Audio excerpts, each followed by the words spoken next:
similar feature.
Call the May 5th, 2026 regular council meeting to order.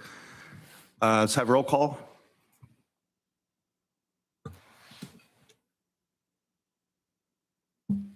Councilmember Colbert. Here. Councilmember Scriven. Here. Councilmember Reed. Here. Councilmember Anderson. Here. Mayor Truman. Councilmember Gregory. Here. Councilmember Daniels. Here. Councilmember Evans. Here. Councilmember Stamm. Here. Please rise for the invocation, followed by the Pledge of Allegiance.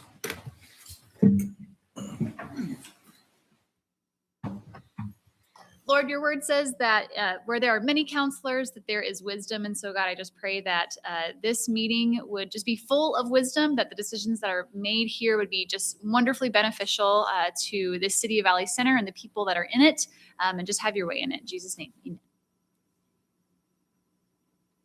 Pledge allegiance to the flag of the United States of America and to the republic for which it stands, one nation under God, indivisible, with liberty and justice for all.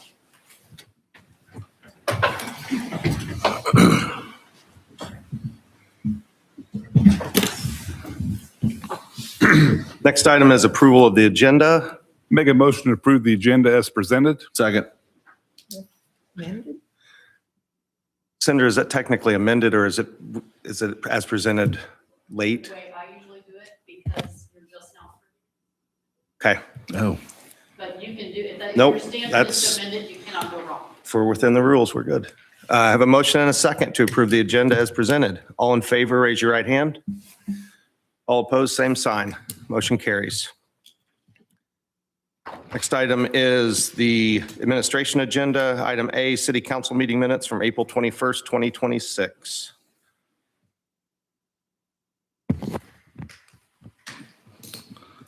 Move to approve the minutes from April 21st, 2026 as presented. Second? I have a motion and a second to approve the minutes from April 21st, 2026. Any discussion? All in favor, raise your right hand. All opposed, same sign. Motion carries. Next, we will have presentations and proclamations. We have Sean Gordon from CPA, or Sean Gordon from Gordon CPA. My apologies. Thank you very much. My name is Sean Gordon with Gordon CPA. I'll go through the audit report that I just handed you. We'll flip to pages 1 through 3. This is called the Independent Auditor's Report. Here we discuss the opinion that we issued the city's financial statements for the year ended 12/31/2025. Further on down, we talk about management and the council members' responsibilities for the city's financial statements, and then a few more of our responsibilities as auditors. But the most important paragraph here is page 1. The third paragraph down, you'll see an italicized heading called Unmodified Opinion on Regulatory Basis of Accounting. Here we've issued the what's called an unmodified opinion, which is the highest and cleanest auditor's opinion that we can issue. So that reflects very well on the financial and internal control management by city staff. for that year ended 12/31/2025.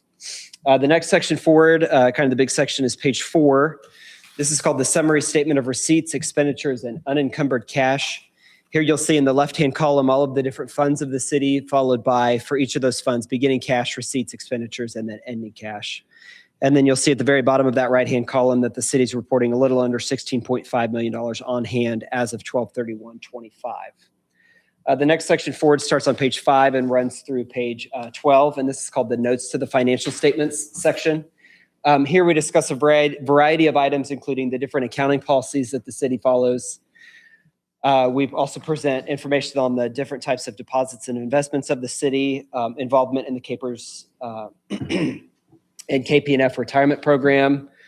We follow that up with information on long-term debt activity that took place during the year, and then we finish it up with a few more items as well, including budgeted transfers that were made. And then the next kind of big section for the rest of the document is just more detailed breakouts of those funds that we saw previously on page 4. So this section is pages 13 through 41. And if we flip to page 14, that's where we present, we'll just go over the general fund. So we present these separately so that we can break out more detail of the different types of receipts and expenses that take place in each fund. We also present a prior year actual column, so that's 12/31/2024 activity, so you can compare the 2 years. And then we also present a 12/31/25 budget column, so you can see how the fund operated against the budget that was adopted for 25 as well. And then let's flip to page 42. This is kind of a new section I don't think the city has seen anytime recently. So anytime an entity receives and spends $750,000 or more of federal grant money, that entity is required by the federal government to undergo what's called a single audit. So this federally required single audit we perform. And so we've looked, if you look at page 42, there was one grant that the city received, and that triggered that federally required single audit. So we focused on that Drinking Water State Revolving Fund grant. And we check grant activity and receipts and expenditures to make sure that the city follows all federal and state requirements regarding that grant. So if you flip to page 44, you'll see about 3/4 of the way down that we've issued an unmodified opinion on that as well, which again is the highest and cleanest that we can issue. So that reflects very well on the financial management by city staff for the year ended 12/31/25. And then beyond that, there's a couple auditors' letters, reports that are required by the federal government as well. No major changes or anything required here by the federal government. So kind of some standard language. We did not have any auditors' recommendations to communicate to the council today. So again, that reflects very well on internal control management. No major findings to communicate to you. So a gold star, pat on the back for everybody involved there. And then I'll leave you with, we had a great audit with Clint and his team, Amanda and everybody else involved in the audit process. They were great in getting us reports that we had requested and then answering any questions that we had. So we do appreciate that. With that, any questions for me on the audit report or the audit process?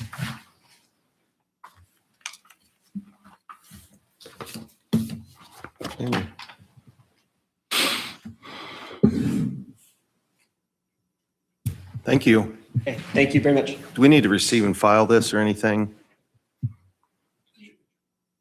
Okay, no, I just meant we don't need to make a motion or anything, so. I don't know if you guys typically do. We always accept the audit. I've seen it done both ways, and I Yeah, can't file. remember off the top of my head how you guys typically do it. I know we've done that with certain presentations in the past, so, It's not gonna hurt to do it. okay. I make a motion to receive and file. Second. I have a motion to receive and file the auditor's report. All in favor, raise your right hand. All opposed, same sign. Thank you, Sean. Thank you. Clint, thank you and your team for all your hard work. I know this is one part of your Super Bowl of the year. You got a lot of sports go out throughout the year, so. Next item is item B, Law Enforcement Memorial Day, Police Week proclamation. Try to get through this a little smoother. Whereas Peace Officers Memorial Day is observed annually on May 15th to honor the federal, state, and local law enforcement officers who have made the ultimate sacrifice in the line of duty. And whereas law enforcement officers serve with courage, integrity, and a deep commitment to protecting the lives and property of the citizens they serve. And whereas these men and women willingly place themselves in harm's way each day to ensure the safety and security of our community. And whereas it is fitting and proper that we recognize and remember those officers who have lost their lives while upholding their oath, and that we honor the families, friends, and colleagues they leave behind. Whereas the members of the Valley Center Police Department continue this proud tradition of service, demonstrating professionalism, compassion, and dedication in their daily duties. Now, I therefore, Ben Anderson, Council President, do hereby proclaim May 15th as Law Enforcement Memorial Day in Valley Center, Kansas, and call upon all citizens of Valley Center, Kansas to observe the week of May 11th through May 16th as Police Week, honoring those who serve and sacrifice of law enforcement officers and expressing gratitude to those who continue to serve with distinction.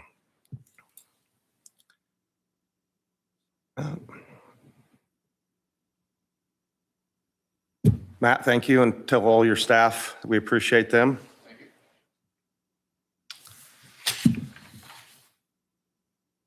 Next item we have is public forum. Ben, I'm sorry, we need to go back to Piper Sandler.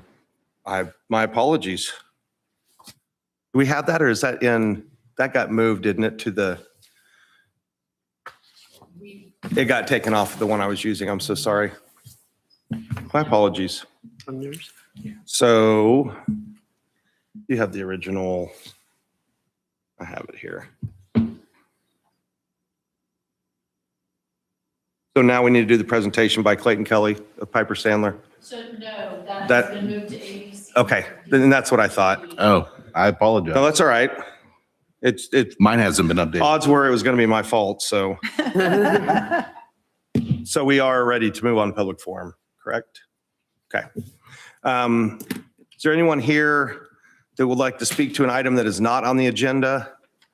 I have one, Jerry Rogers. Come forward, please, and state your name and address.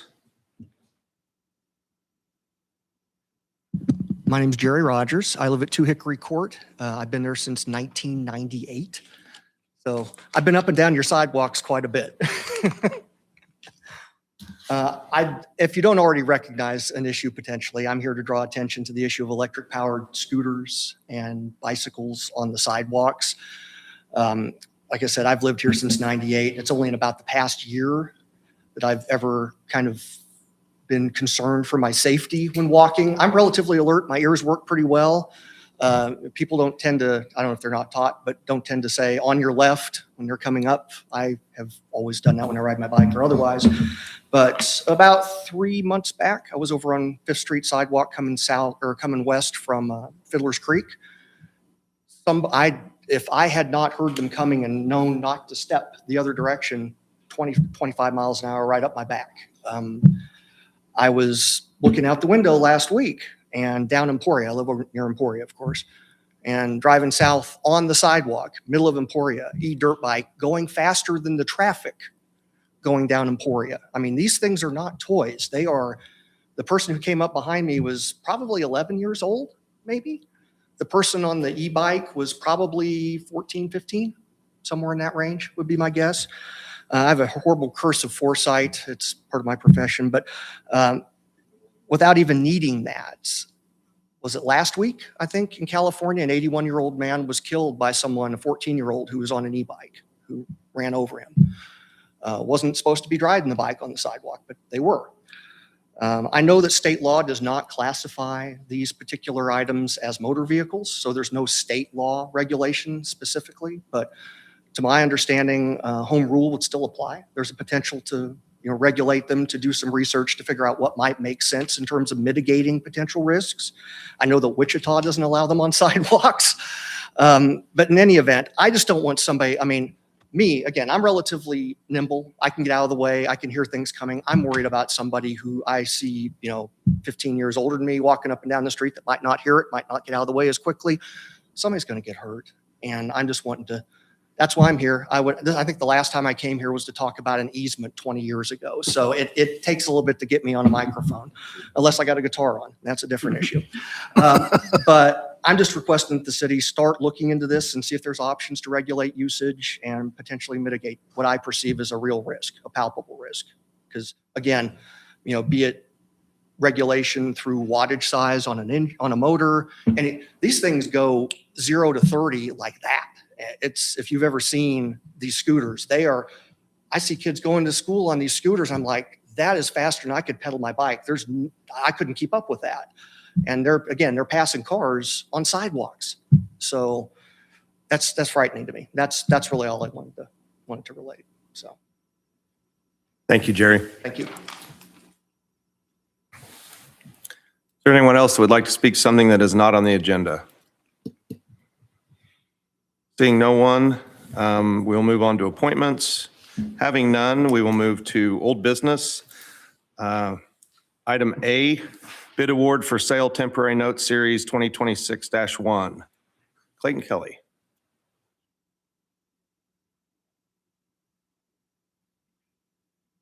Thank you for allowing me to be here tonight. Clayton Kelly with Piper Sandler, the financial advisor for the city. I was here back in March where I was relaying the sale resolution that essentially allowed us to move forward with securing financing for the benefit districts in front of you tonight, as well as a permanent financing for a TIF project. There's 5 action items. The next 5 action items all kind of relate to the same thing. So I'm going to talk through both the temporary note and the bond financing at one time, and happy to address questions as those action items come up. But essentially, when we authorized the sale resolution last March, we originally had a sale date in April. That was delayed just due to the property tax bill that came forward. We essentially had to end up delaying the sale until today, just as a result of abundance of caution. There were some other cities that did end up actually moving forward with the sale and had to cancel closing on the financing as a result of that bill being outstanding. So I know this isn't in line with what we had talked about in terms of timing last March, but that's the reason why we wanted to make sure that that property tax bill, we wanted to have some clarity on where that ended up before we moved forward with a sale. So this morning, the city took bids on the temporary note and the bond financing.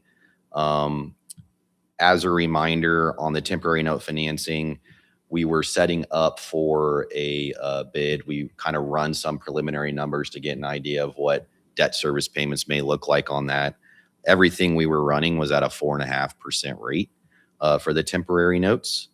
The bid that we received from Robert Baird, who was the sole bid, but the winning bid on the temporary notes was at a 3.49%. So significantly below that 4.5% we had been running in our preliminary numbers. What does that mean in terms of total debt service cost savings compared to what we were estimating? It was a reduction of about $552,000 in debt service for the temporary note financing. Again, those projects will eventually be bonded for permanent financing. And this is just kind of that first stage for financing to provide funds to begin construction on each of those special assessment benefit district projects. So that was the first sale this morning. Robert Baird also won the bid the last time the city moved forward with the temporary note financing. So I know that, typically we see 2 or 3 bids on these temporary note financings. There's just been a lot of volatility in the market with the Iran war, and the discussion that we had from some of the typical bidders that we see on this temporary note financing is just with that uncertainty, with the shorter term financings, the 2 or 3 year term financings, which is what the temporary note financing was. They just have decided to kind of stay away from bidding on any financings until we get a little bit more understanding of really it all revolves kind of around the Iran war and potential adjustments to any type of inflation expectations moving forward. So the bond financing was the second sale today. And this is for the permanent financings of the tax increment financing projects. a reminder that those were temporary note financed back in 2022. And so this essentially takes out those temporary notes of that original financing and moves it into a permanent financing for those projects. When we were running preliminary interest rates for that project, the estimates we were using was 5% interest rates. And the city received 5 bids this morning on that project, with Baker Group being the winning bid at a 3.66%. So significantly below, again, our estimates. We like to be cautious on our estimates moving forward. So it's always good to see the significant improvement in interest rates. In addition, those 5 bids were all within 15 basis points of each other. So again, just more interest in demand because it's not in that 2 or 3 year period for the financing. It's a 15-year financing. So when the banks are looking at financing something over 15 years, there's a little bit, they get a little bit more comfortable in those short-term swings. In this, it's headline news from our perspective in the market today. It doesn't result in them pulling their bids. So very competitive result there, with all 5 bids being within 15 basis points or 0.15% of each other between the best and the worst bid. That 5% estimate locking in the 3.66 final from Baker Group results in a reduction of about $744,000 of debt service payments. So that's when we talk about 5% versus the 3.66, that's the realized debt service difference between those. So as I mentioned, the first kind of action item is just an awarding of the bids.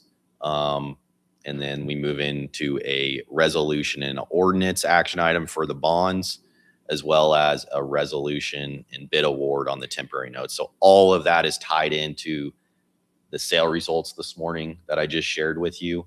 But again, several different action items. So happy to address any questions you guys have at this time. Council have any questions so far? Okay. So first item is up on the board for us. I don't believe it's in our agenda packet because this was all, we had a technology snafu and staff tried their best to try to get it electronically posted, but we are winging it basically. So the motion is on the board.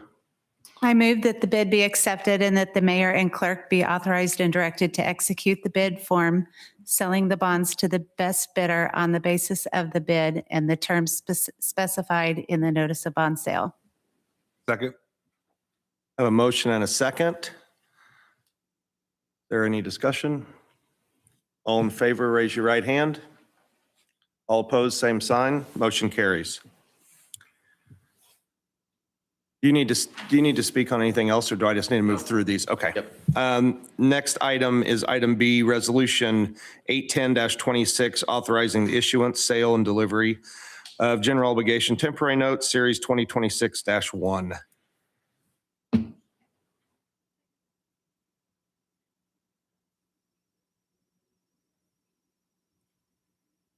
Sandra, we talked earlier, is it the ordinance that has to have a roll call vote? Okay, I had that down. I just want to make sure I was correct.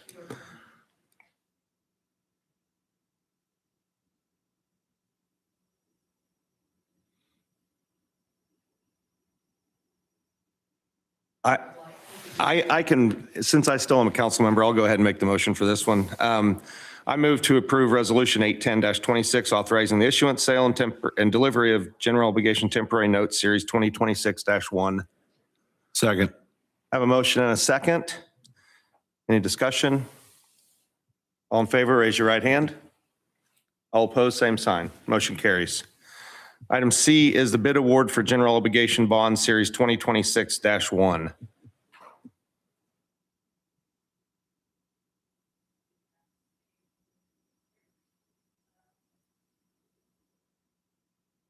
That red right there.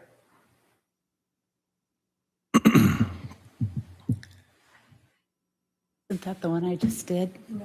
Move that the bid be accepted and that the mayor and clerk be authorized and directed to execute the bid form, selling the bonds to the best bidder on the basis of the bid and the terms specified Second. Have a motion for the bid award for general obligation bonds, Series -1. Any discussion? All in favor, raise your right hand. All opposed, same sign. Motion carries. Item D, and we will need a roll call vote on this, council. Ordinance 1444-26, authorizing providing the issuance of general obligation bonds, Series 2026-1. I move that the first reading requirement for the ordinance be waived and the ordinance be passed. Second. Motion and a second. Any discussion? We will proceed to a roll call vote. For council that has not been here for that, or nay, or yes or no, or whatever. What is the scheduled agenda tonight?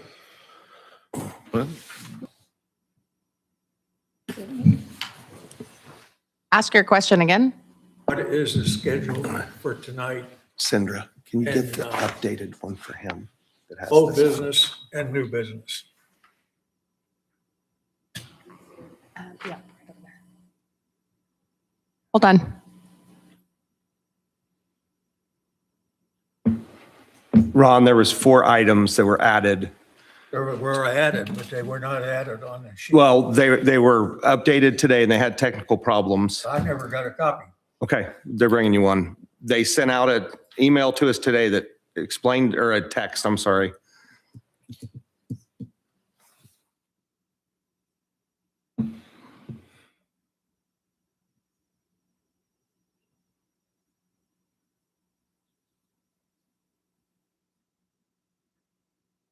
We need a roll call vote for this ordinance, which is what Yeah, I what you understand. told me. I'll We need talk a to roll you call later vote for the about ordinance. this.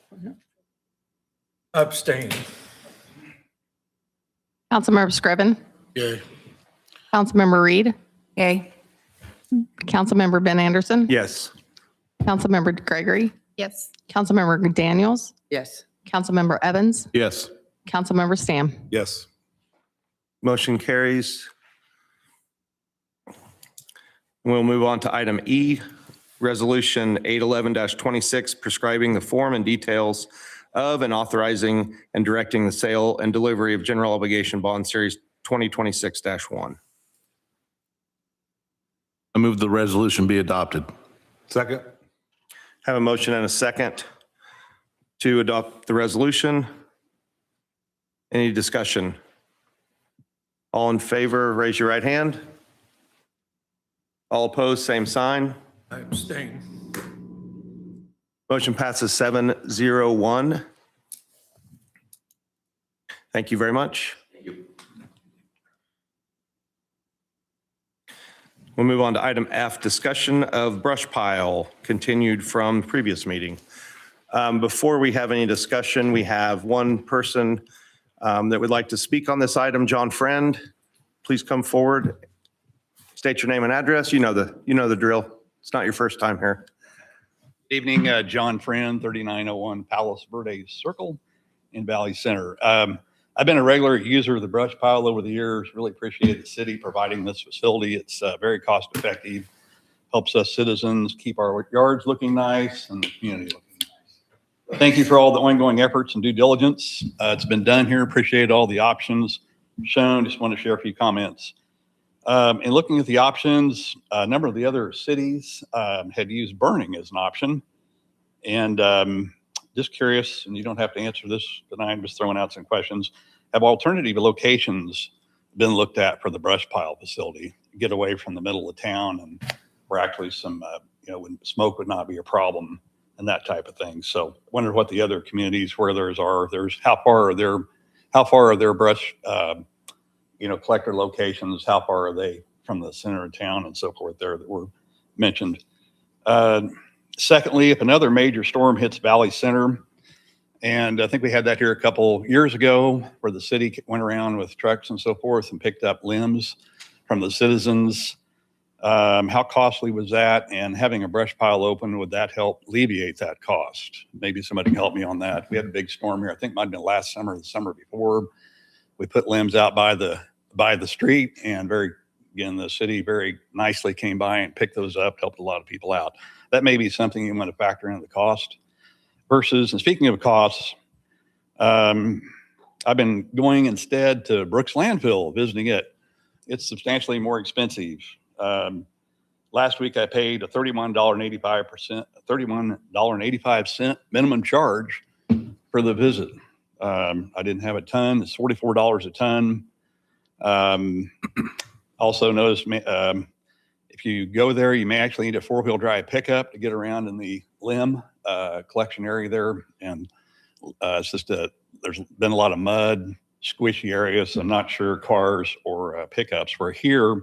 This has been really nice that somebody had a trunk load of stuff to get rid of that accommodated that. So again, I do think, speaking only for myself, a small load charge or similar user fee could be a viable option to help fund this option. I think you guys are on the right track. I did notice, like many of you, did receive a brochure in the mail with the trash bill here. Couldn't help but notice trash, debris, limbs. City codes require these items should be cleaned up in 5 days. Well, so my experience as a regular user of the brush pile last year, the option here of being open one Saturday a month for 4 hours really is just insufficient to handle the lines of vehicles. This is a busy place for those who've been to the brush pile. I'd encourage you to consider at least being open on multiple Saturdays, even if it's, and possibly for the whole day. It's just a lot of cars coming in. The current facility is not set up to handle a high vehicle volume, nonetheless giving room for us with trailers to turn around. So I think you guys have saw a lot of good options here, cards and license tags, stuff like that. Hope that comes out. But I think it's important to provide something accessible, reasonably accessible, reasonable distance here to town so people can comply with this. If this is your expectation that limbs be cleaned up in 5 days, you need to find something that's convenient and something that's effective for residents. Again, I think you're on the right track, but just wanted to share a few thoughts here. So again, thank you for all your good work on this. Thank you. Thank you, John. Council, we had minimum number of council members here last time, so we tabled, this item was tabled so we can have a discussion. Now everyone is here. Anyone want to share their thoughts first? Or Rodney, go ahead. You start us off. I'm just here. Okay, you're just here? To help guide the. I would like to address a couple of things that John brought up. I know in the past we have burnt the pile, and correct me, is it KDHE that we have to make sure we're in compliance with and we don't have issues? There are more restrictions to what we can and can't do, and I know that in the past we've done that and other cities may do that. That's part of what we're running into, is that's not a viable option. The other thing, John, that you brought up was about the city coming around. And I know we did approve that when we had that storm last year. But those limbs, correct me if I'm wrong, Grandy, those limbs just got hauled to that pile, which just made, that pile was astronomically large, and that's where we ran into our problem. And then at that point in time, we had to have a contractor come in, dig a hole with a specialized burn, which resulted in a cost of just under $40,000. Yeah. I think the biggest, I've had several people, more than regular items that we have come up before council that have approached me. I think this is something it's evident the community wants. We just got to try to find a solution that fits and is fiscally responsible, where it doesn't get out of hand. I did have a discussion before our meeting with Councilmember Daniels, and I think the best option in our discussion was we need to get it open, and then we can, if we need to change the days, if we need to add days, but we need to get it open. We're kind of missing that window of spring cleanup. I know that's the thing I've heard from people. They got a lot of stuff they're cleaning up. If we're going to move forward with it, we need to move and get it open, but we could always change. At the very least, I think we need to open it one Saturday. And I think it's probably going to be pretty evident on that Saturday, the demand. Jeannie, go ahead. Rodney, can you review the cost to have arbor masters come and haul it away? Ben was asking me, I didn't have the numbers in front of me. Yes, we did. I have an actual quote. They have a 50-yard grapple truck and a cubic yard grapple truck, and they will haul it away for $575 a load. That helped, Ben. Yeah, do we have any idea It's very in the difficult. 'cause past? We don't, Yeah, yeah. that's what I was afraid of. Yeah. We really don't have a history of knowing how many loads is, Did they haul it last year when you cleaned it up? oh, ma'am. Oh, No. okay. Last year, we had to have that controlled burn. Oh, that's what took so long. Yes.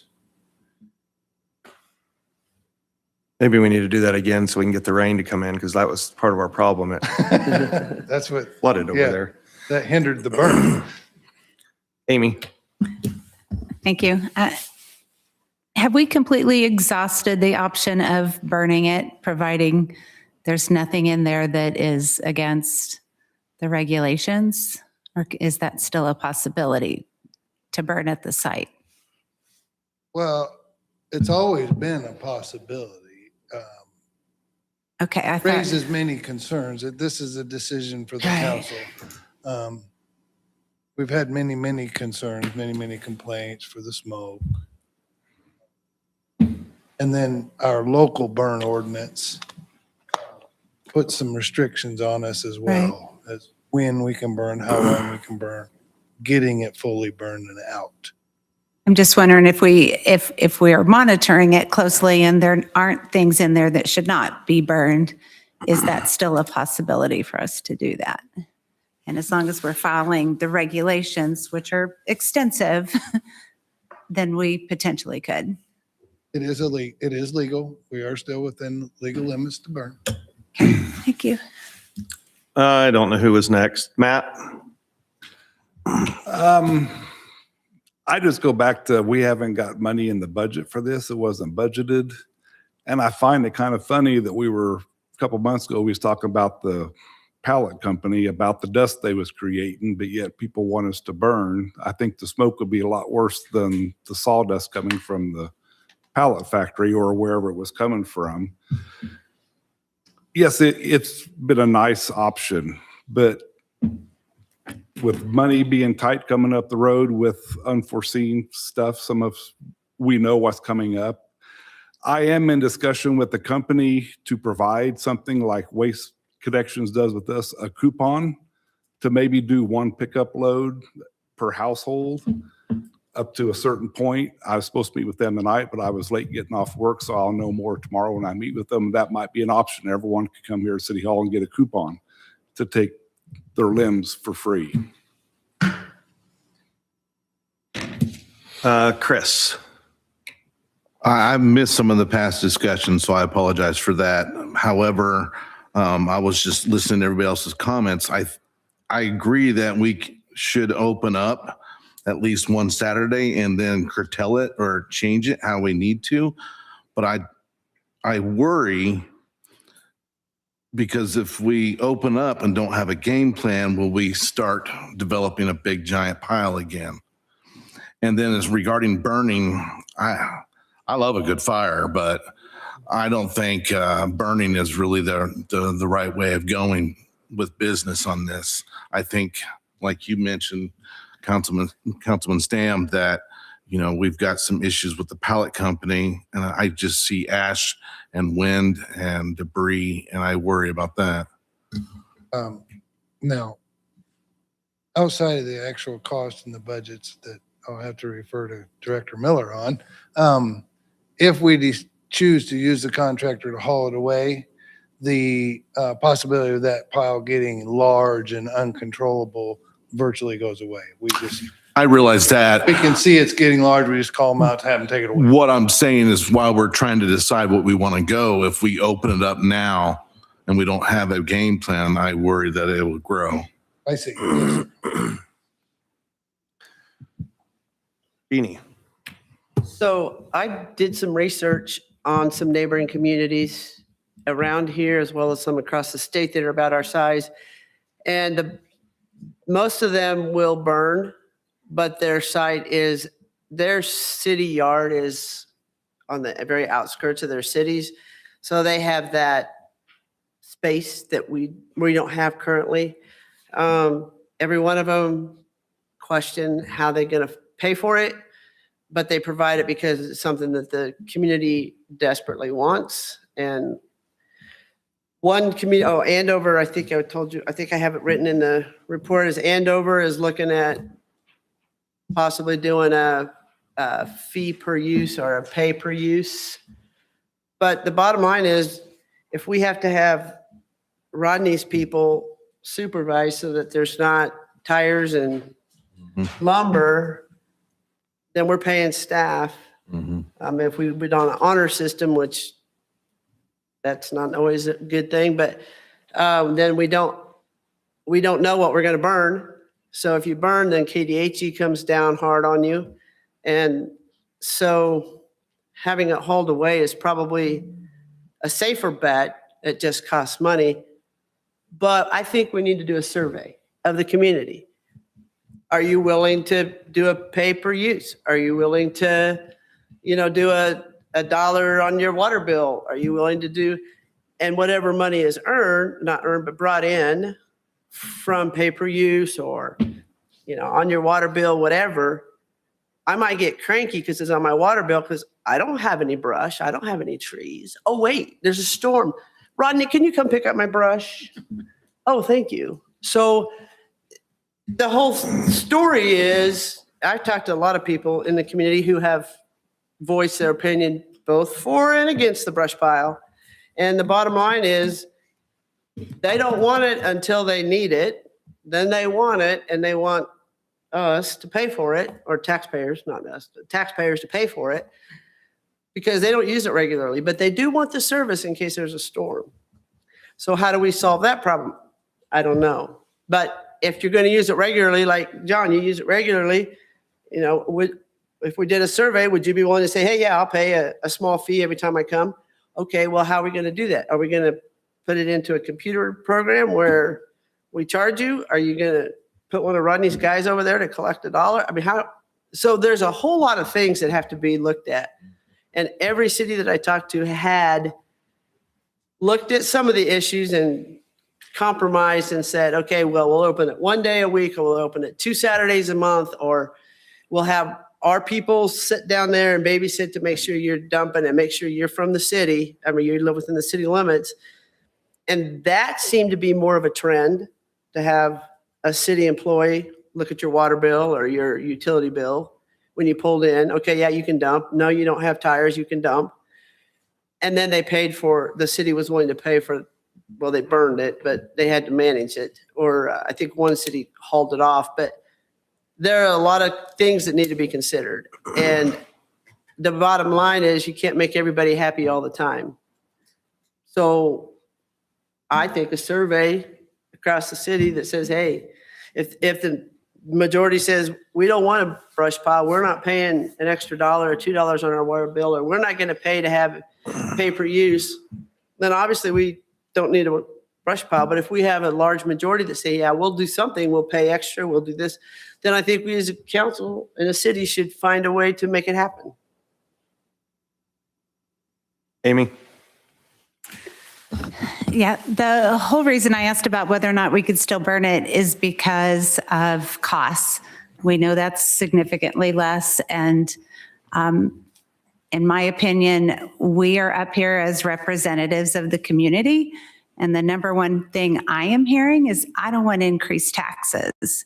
And I feel like every time we approve something that's not budgeted for, we have a risk of increasing taxes. So I am empathetic with the people that want it. I understand it, but the big picture is every time we approve something that's not budgeted, that money has to come from somewhere. And that's why if we can't burn it at a very low cost, then I don't see it as an option. Councilmember Daniels, I like the survey, the idea. The only problem with that is everybody that responded that doesn't want it is going to be really upset if they're not the majority and they get $1 bill on their water bill every year or every month. they didn't want it, and then we're billing them for something they didn't want. So Which is why I think pay per use. If I'm going to go, I have to pay. If I don't go, then I don't pay for it. but the scary thing about that is we don't know how much we'll have to haul off. So we're accepting a cost that we don't even know what it's going to be yet. So even if they pay a minimal fee, our cost could be substantially more than that, which again isn't budgeted.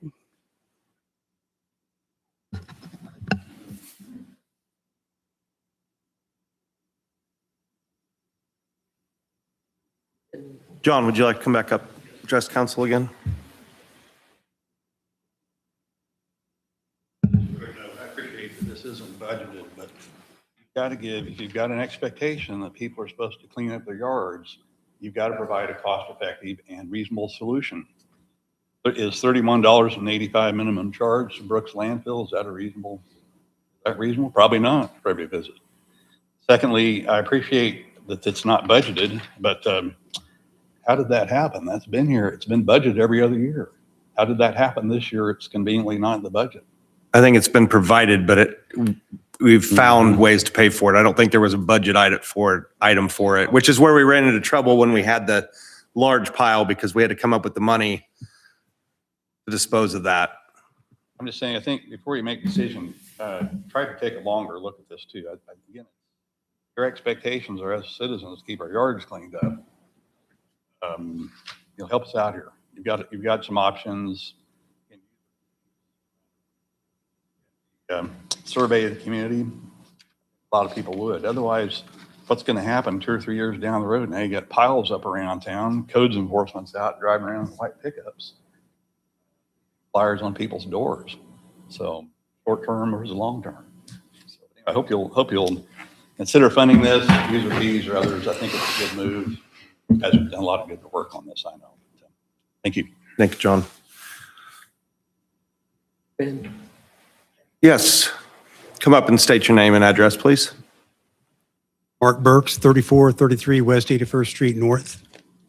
I've lived here 42 years, so I've seen lots of things happen in the valley, all good, some bad.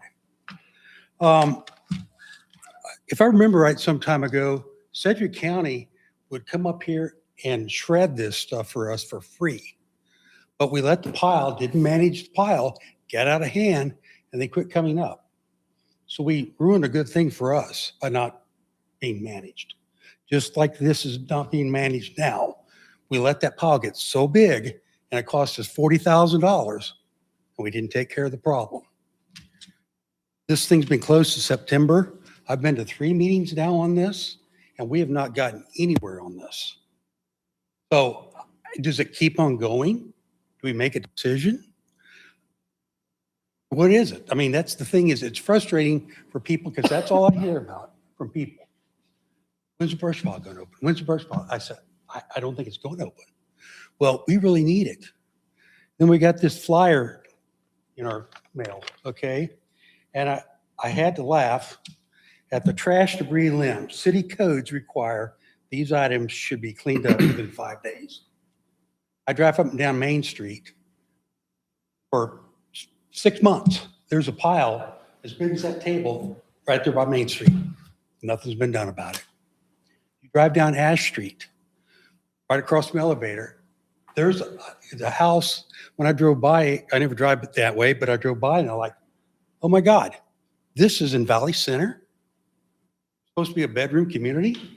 And you should take and drive by there and look at that house with the limbs and the trees. It's not livable. So what are our code, what's the code enforcements? What are they doing? So it's frustrating for us. We pay taxes. Valley Center does a great job.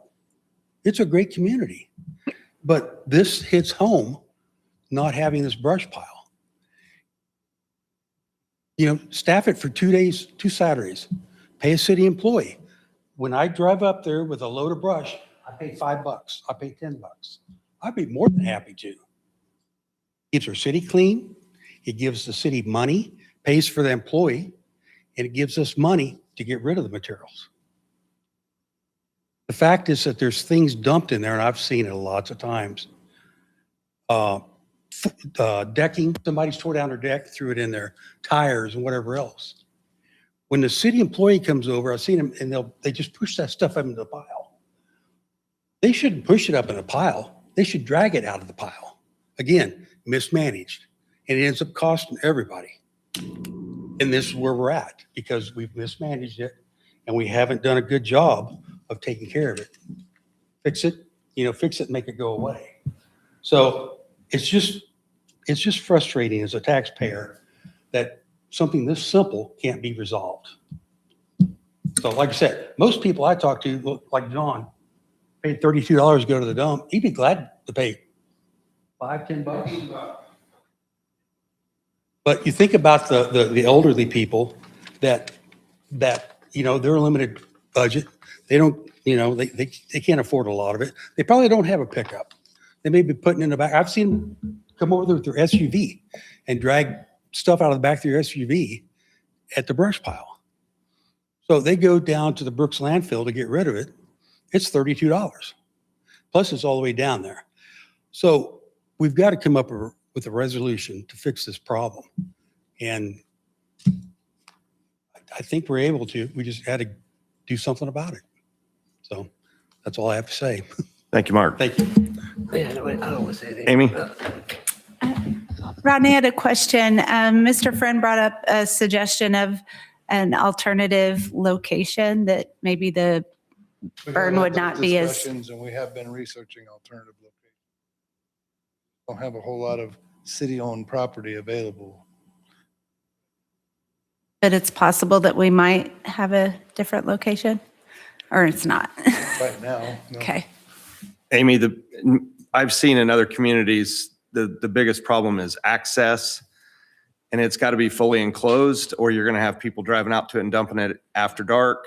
And I've seen it happen in very, very small communities where they are rural and they burn it, but then somebody knows that they can dump stuff and they drive out there and they're dumping everything. And then it becomes an issue.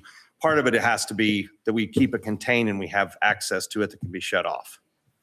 So, Jeannie. This question's for Cinder. What do they do in Anthony? Kind of unfair. Well, I didn't call Anthony, but I did call the others.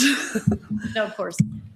So in Anthony, and I've kind of reserved that comment, but of course, as I'm watching, one of the first things that I asked the department directors when we discussed this internally was, is there an alternate location outside of town? That's the key for us in Anthony. We do realize that it's a service that is very good for the community.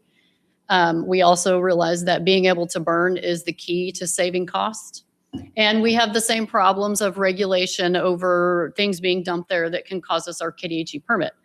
So there's camera monitoring and enforcement that can help with that scenario. But the key in that scenario, and one that I posed early that the guys have been certainly brainstorming on, maybe this is, I wasn't sure I wanted to do this, but maybe this is a public plea to anyone listening in the Lovely Valley Center and surrounding area that the city could really benefit from a location either on the outskirts of city limits or not far from the city limits that would be far enough away from other properties to be able to establish a burn site.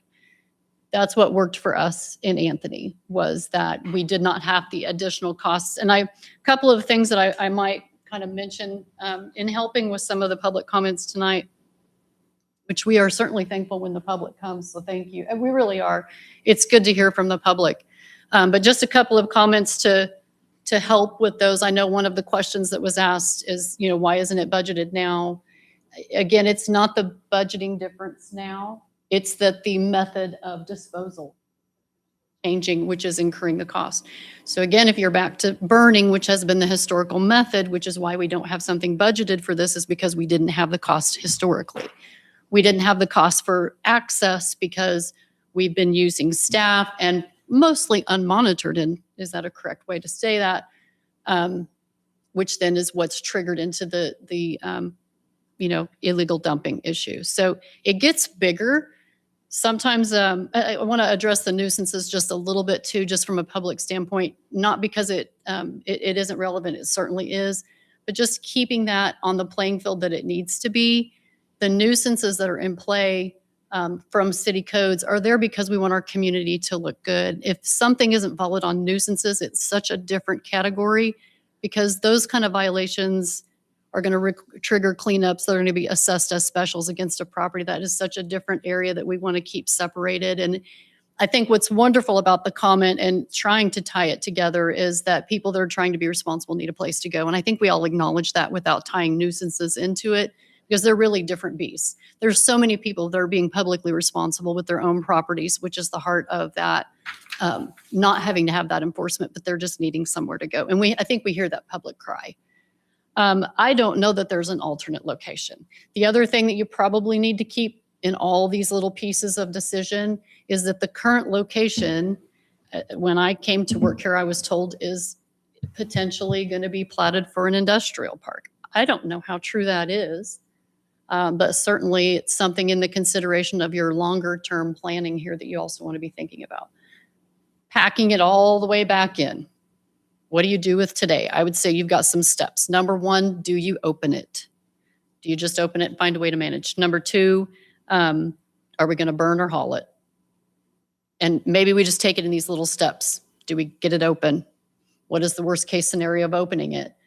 We're either going to have to burn it or we're going to pay to haul it away. Burning isn't impossible. No, it is not.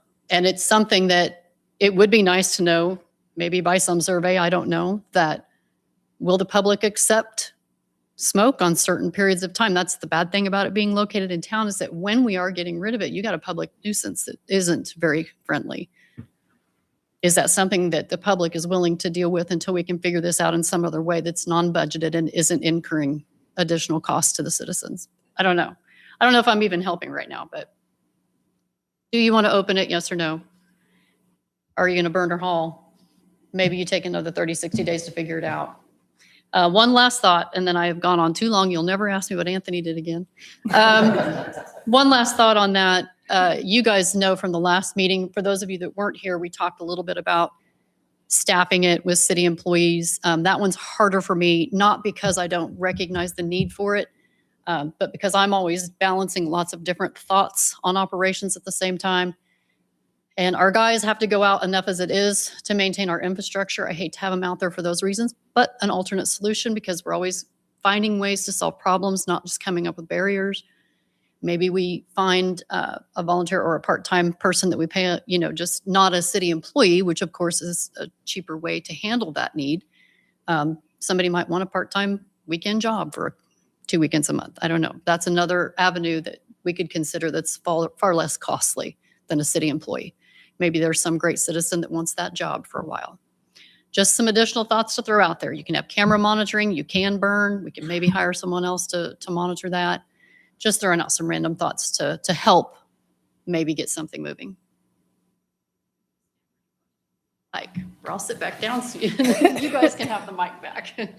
Matt, Say we did have someone come along and say, yeah, I've got a piece of property out somewhere, you can use it. What legalities? I mean, it'd have to be fenced.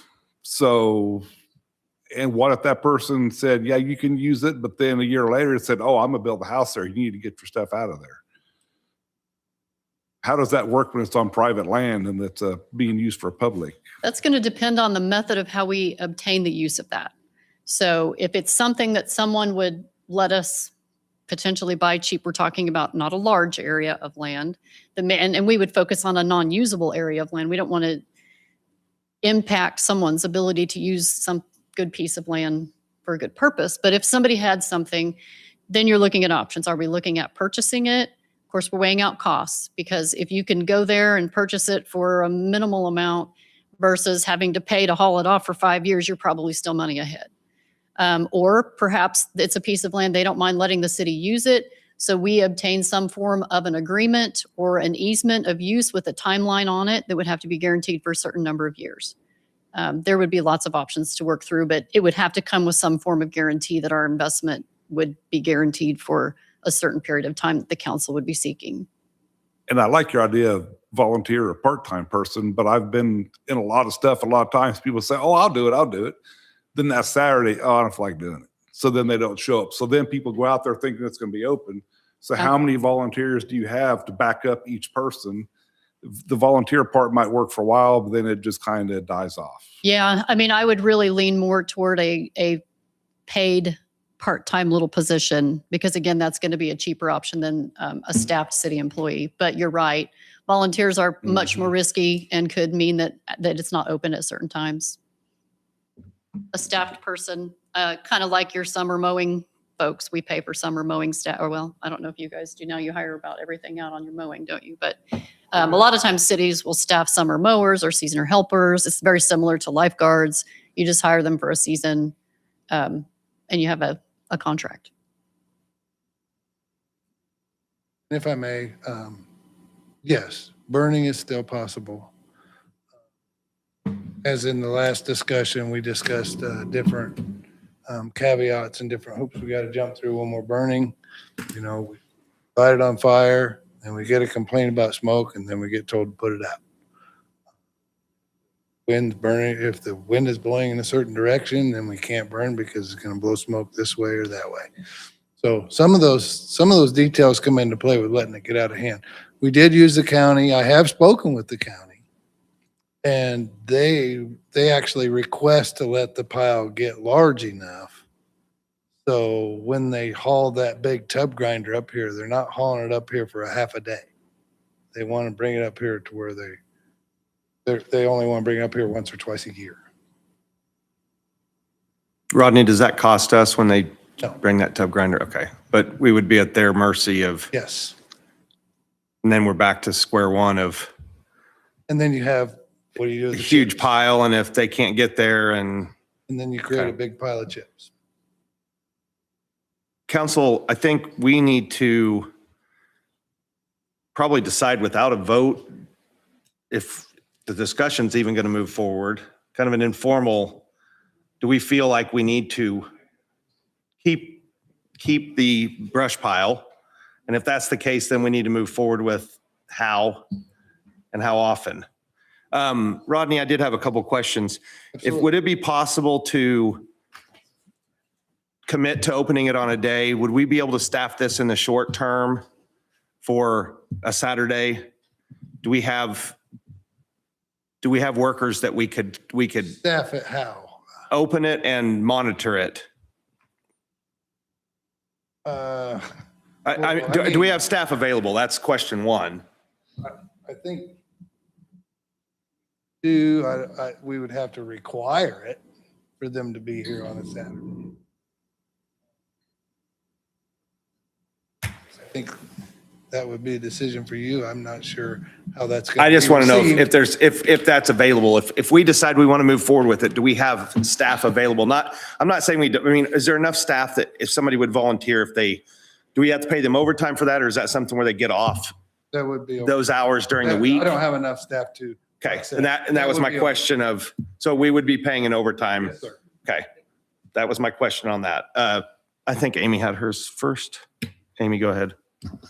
So now that I know that burning is potentially possible, what about if would we have a city worker who could unlock the gate at the beginning of the day, lock it at the end of the day, go in and look to see if there's anything illegal in there at the end of the day, have cameras, which are pretty inexpensive, capturing the license plate and the load going in, and maybe another one on the pile itself.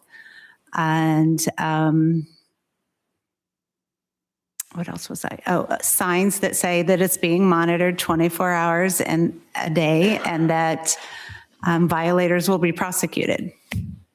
What if we did all of those things, tried it, see how it works, and whether or not people are dumping things illegally? We need to maintain it better, apparently, and maybe burn more often if possible. And then if we're getting a lot of illegal things, we shut it down. As far as the personnel, that's basically how we did it before. We would open the gate in the morning. Someone would come and close it at night. And then we have a duty person that comes in on the weekends twice a day. And we can have that duty person run through the site. Yes, we could put a trail cam out there. Like I said before, it's very possible. I would have to talk to the police on developing a camera that would catch a license plate. As I said before, Kansas doesn't require a front license plate, so capturing that rear license plate is difficult. I'm not saying it's impossible. Or at least make a model of the car. Yes, yes, ma'am. So we could do that, yes. Kudos to our police department. We had a report of a illegal dump just a week or so ago. They were able to report the description of the vehicle, that it just happened. They were able to catch that vehicle, make that person come back and load that stuff back up and take it away. And we have what we need to put, like, say, trail cams out there. I mean, we would pay for those, which would be pretty inexpensive, but you don't need electricity or anything for that, right? Do a what? You don't need electricity or anything like for those things, right? No, for certain kinds, no. Jeannie? This question's for Neil. Like, do you have any seasonal people right now? I have no season. You don't have any seasonal? Oh, okay. All right. So we have an option. If we were to open it, we don't have to decide going in. If we attempted to burn what we get dumped, and that became, if we had to, then we can call Arbor Masters in to pick it up. Like, that's still an option because it's not a one or the other. We could attempt at doing it burning, and if we had to Yes, get rid of it, then we could haul it. yes. And we would be able to have staff open it. My biggest thing that I've heard is the weekday dumping is people are doing it up. They want to do it on the weekends. And that's been the biggest, staff works Monday through Friday. And do we have a way, So in the past, on the weekends, we would open it in the morning. We would have a police officer close it in the afternoon. I would like to see us do like a Friday, Saturday. So some people could do it if they're available, or, I would like to see us attempt it before we get completely abandon it. That's my thought on it. Yeah, we need to try to we need to do that, and we can direct staff to, or we can come up with a date. But yes, we need to have a motion to go ahead. You can talk. It's Okay. So if we, sorry, we'll keep learning. To avoid holidays so that it's open once a month, like if we have it open once a month to avoid holidays, not having the first Saturday of the month because like July 4th and Labor Day's on, so those months wouldn't be open. But if we did like the third Friday and Saturday of the month, 8 to 4 on Friday. What time do you guys leave on Fridays? Noon? Oh. Noon. Like 8 to 4 on Friday and Saturday, the third weekend of the month, and monitor it. And when it gets not too big, but big, that it could be burned without a lot of smoke. I think if we tried something like that, council thinking something like that. So I will say that I definitely think this is worth moving forward with. I would like to see it open, but at the same time, I think we definitely need to kind of take stock in it and monitor it somehow so that way it doesn't get out of control. So I like the idea of having it open the third weekend of the month or the third Friday and Saturday. I just want to make sure that we're watching. okay. Clint? Just strictly from a financial standpoint, there is no free options here. Even the 2 day a week, having a part-time person, 8 hours twice a day, twice a week, you're still looking at tens of thousands of dollars a year in overtime. It's going to be a big number when you do the math on it. Personally, I think the problem that we're having is growing pains. This is something Valley Center has done for a long time, but that business area is getting more and more filled in. We're going to have a water treatment plant over there. We have lots. I personally think that we should possibly explore anything outside of the city or on the edges. And instead of taking that money that we're going to use to try to have somebody haul it away or something, Could we possibly entice a person that owns a piece of land with some fencing and we just pay them to lease their land? Or something like that. That's where we invest our money. We still open it twice a week. Then anybody that's actually dumping there, you guys pass something where the fines are huge, thousands. They dump a tire out there, $1,000 bill. And we just scare the living heck out of anybody that's going to try to abuse it. So I'm just exploring another option, but rather than investing on something that we're kind of outgrowing the ability to put this in our area downtown. Could we go elsewhere and invest our money into rent? Here's the question for you, Clint, is when you talk about renting land, who's going to be willing to rent you land cheaper than what you're going to pay? I mean, If we put the word out, perhaps somebody that has a large piece of land might be willing to off a piece if they knew that they're going to get revenue stream. I don't know what that number would be. Again, I'm trying to say, of all the options, that continues to be, I think,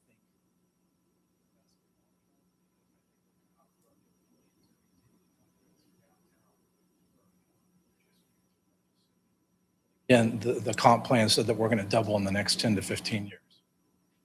I would say too, yes, we can burn. I do believe if we go back to burning in that location, we're going to have issues. Guaranteed. Right in the middle of an industrial park, you're right in the middle of businesses. Are going to have issues. Eric? My word is, well, first and foremost, how long would it take to actually get this? Like, we got to have cameras. We got to have, the police saying, hey, we're going to open this. I know we're gung ho to get it open for people, like Ben says, because it is spring cleanup, but there's a bunch of pieces that have to be in place. How long would it take to get a functional camera for the police to set this up? Who's going to decide when it's out of control? I'm afraid that it's been so long since it's been open that people see it's open and it may get out of control real quick, because people may say, this may not be open again. If we don't get it in now, it may not happen. It may just be the Wild West for about 2 days while people are trying to get in if we're not careful. Chris? I do understand what you're saying, but I agree with Clint with what he said about having fines, making those fines astronomical, and maybe that will to help hinder some of that, if that's a thing.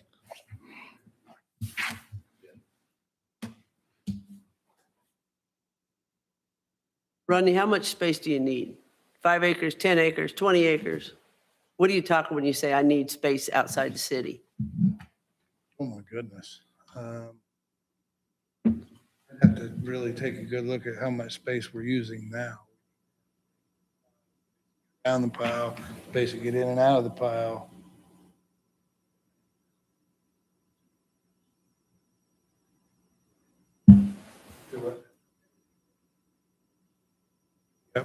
Yep, as Sandra says, there could be a regulated separation on the permit side.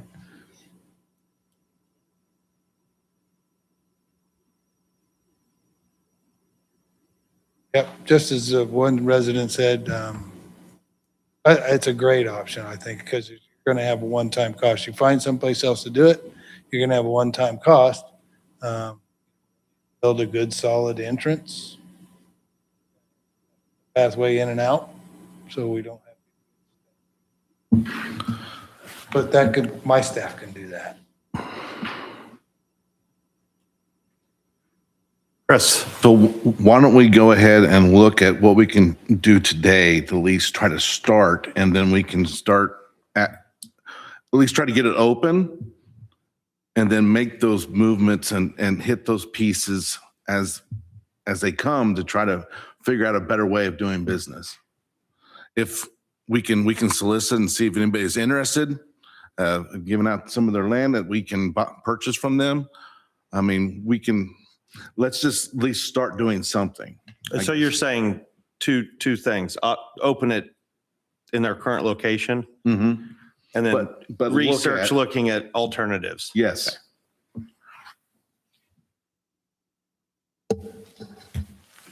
Amy?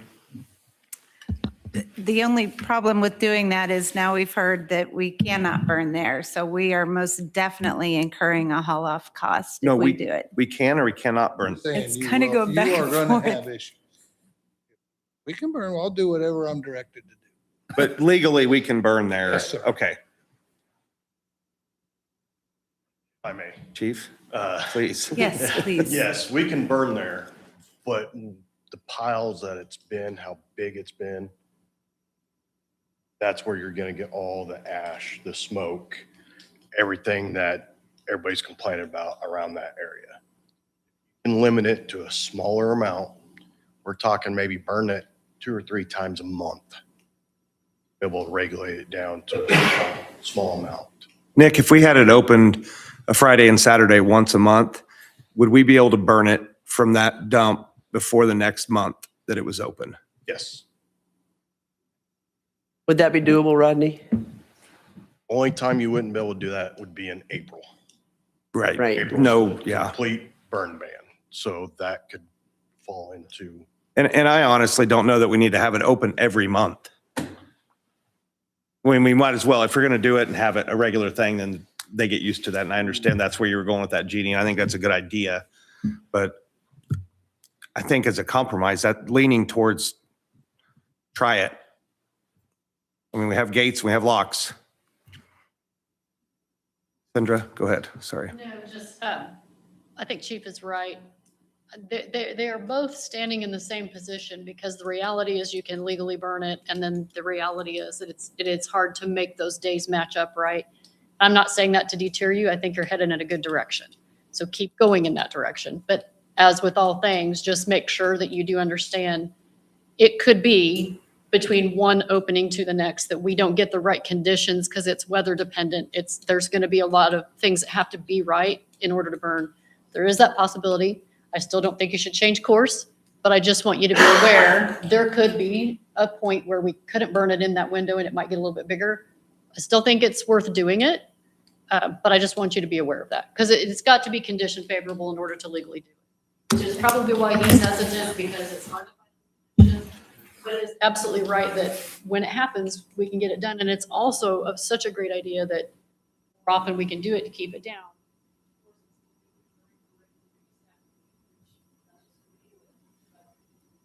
That too. All of this is possible. The need is obviously there. We've got to do something with it. Starting out of the gate, we shut it back down if we can. I mean, at least it does. It needs to be open. This is probably true. We've got to monitor it so we don't end up with a massive pile right off the bat. We've got to monitor. It is going to take more monitoring from us. It is going to take some more staff. It's public need. And then let's keep working to a longer term solution that gets it. Amy? I like the direction we're going to. And I think that if we're not able to burn within that period and it's already a substantial amount, then unfortunately we just don't open it the next month. And we could post that on our website and social media And on the gate. yeah. I was going to say the same thing. Eric? Okay, so to echo Clint, so you put a big fine notice up somewhere. I know over at the venue next door, I've had to increase cleaning deposits substantially to make people know that we actually mean clean up. You know, when it was just a little bit, I would have people walk away. So if we're going to find somebody $50, they may just throw it in there anyway. So who actually decides how much those fines are going to be and how do we decide that to get that into motion? Mm-hmm. Can't get that in the motion because that's going to take an ordinance change. Yes. I don't know what it currently is. We can review the current code and see what's there. Do not forget, there is a reason why cities have this problem all over the state of Kansas, because even with our cameras, which I still think we need the trail cam because we need to try, sometimes it is difficult to figure out who actually placed it because you may see a car, but you don't know if it was placed. You're going to see 20 cars that day. You don't know which one dumped it. So I want to be very realistic about the problems that all burn sites around the world have had. And that is actually, unless you have a pretty advanced camera system, which we don't want to do, let's try things out simply. Let's see how far we get. But just please also be aware of that too. Like the problem isn't the fines. The problem is you can't make a citation unless you have evidence that this particular car dumped it. And that's always been a very difficult thing to obtain at these locations.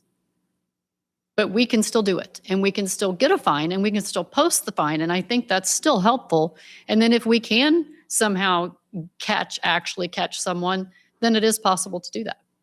We can bring that information back to you. At least it gives them something to think about. And then if we do have somebody over there twice a day, just, going through as a duty person, or, Matt sends somebody by a couple of times, just making a round, and they see somebody there, at least it'll make them think twice before they would do it, hopefully. Yes. And if I hate to say it, but word spreads pretty fast. If you can at least Do it once. get it yeah, done once yeah, with a yeah. large fine, it Yeah. hopefully could help. Well, and that's not our intention. Obviously, that is not our intention. We want a good public service out there. We're just trying to, the truth of the matter is, and let's make sure this is publicly stated as well. The reason we don't want illegal dumping is because we don't want to lose the legal right to be able to have the service. And that's where, there's another plea to all citizens again, like, work with us. Because anything that's put out there, it risks the entire community not being able to have this service. I will say, if you do open this at one weekend a month, you're already cutting the opportunities for illegal dumping and overuse by 3/4.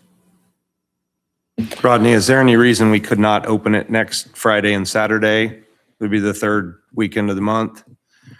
Have the And cameras up by then, but no, there's Well- no reason we can't do that. we're missing the window of people cleaning up, and that's the biggest thing I hear, and they want that service. And that's the thing that council needs to remember is the city isn't just government, it's providing a service to the citizens. And I've heard from a lot, we've heard from tonight, you all have heard, you've reported that you've heard from people. It's obviously an issue where they want that service. I think it's our duty to provide that and try to do it the best way we can and minimize our risk and our cost. So is it possible for us to, very least we're open the gates. The way we used to do it before. It's opening the Yeah. gates and notifying people. we're good. Okay. Council, is there a motion? I make a motion to open the brush pile once a month on the third Friday and Saturday of the month from 8 to 5. I need to add anything. 5. 8 to 5 both days? 8 to 5 both days. Is that something you guys can close then on Saturday?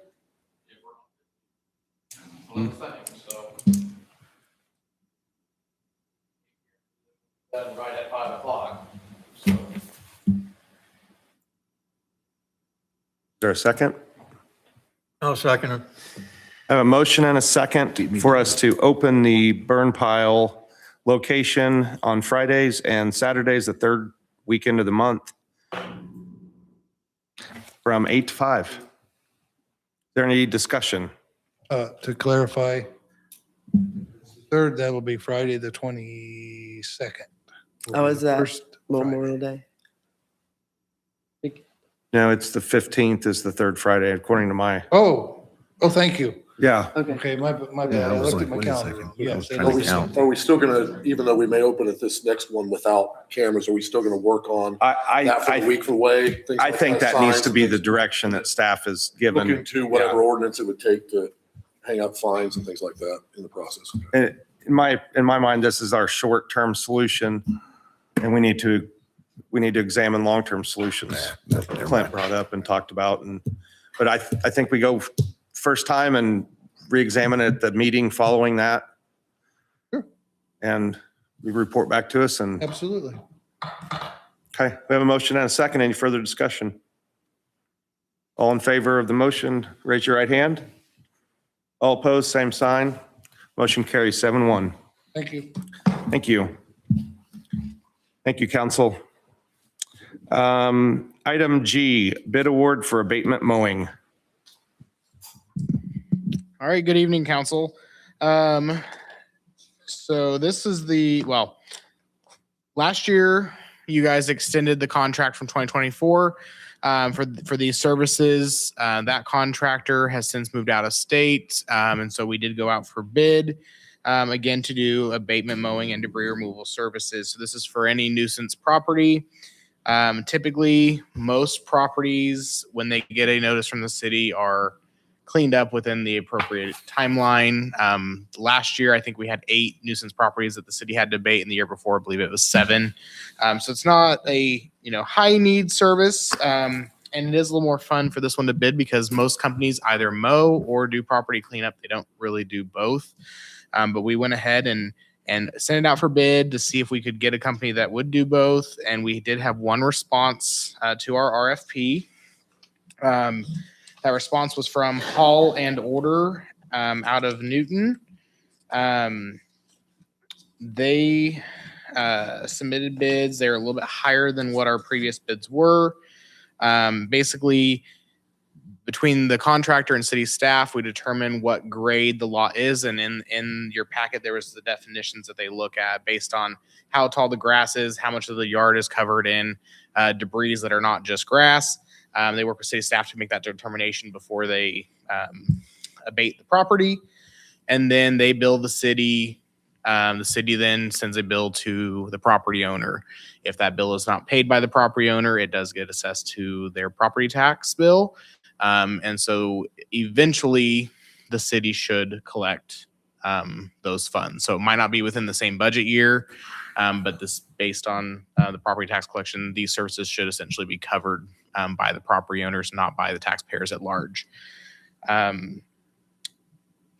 would be happy to stand for any questions, but we do recommend approval of the bids from Hall and Order and ask you to authorize the mayor to sign the the notice of acceptance. Chris? You mentioned that the bid came in higher than before. How much higher? Last Did I miss year, that? last year the grade A was $75, and so it's went up to 100. Grades C and D, if I remember correctly, I want to say those are about $100 more each than they were previously. So those ones are a little bit considerably more expensive. But those types of lots are when they're 25% or more covered in debris that has to be abated. Most typically the properties that are abated are the grade B, which is 150 in this proposal. 12 inches taller, or 12 inch or taller grass. I just recognize myself. So,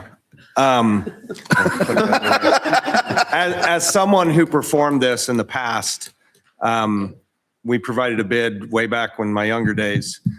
This is a deterrent. And to me, it's that cost is getting passed along and it's part of them owning the property. We're not paying that in the end. Okay. And to me, if they're not going to take care of and I've cleaned up some nasty lots and they need to take care of their properties. So this, to me, this is not out of bounds at all. Kyle, how many abatements did we have to do last year? Do you have that? Last year was 8, the year before was 7. So you're not looking at an exorbitant amount of, but as those gentlemen both alluded to earlier, we have ordinances for a reason to keep the community clean. Yeah. So this to me is not out of bounds. It went up. Everything's price of fuel's gone up. The hauling's gone up. They got it. Okay. Depending on the lot, they got to haul a lot out. They got to mow over it several times. And so, Amy. Just a logistical question, so they'll know for future reference, and maybe some of the other new council members are wondering as well. When we open an RFP, what is the typical length of time that we give, and how do we advertise it? So for this one, so our purchasing policy, and I don't have it in front of me to give you the specifics.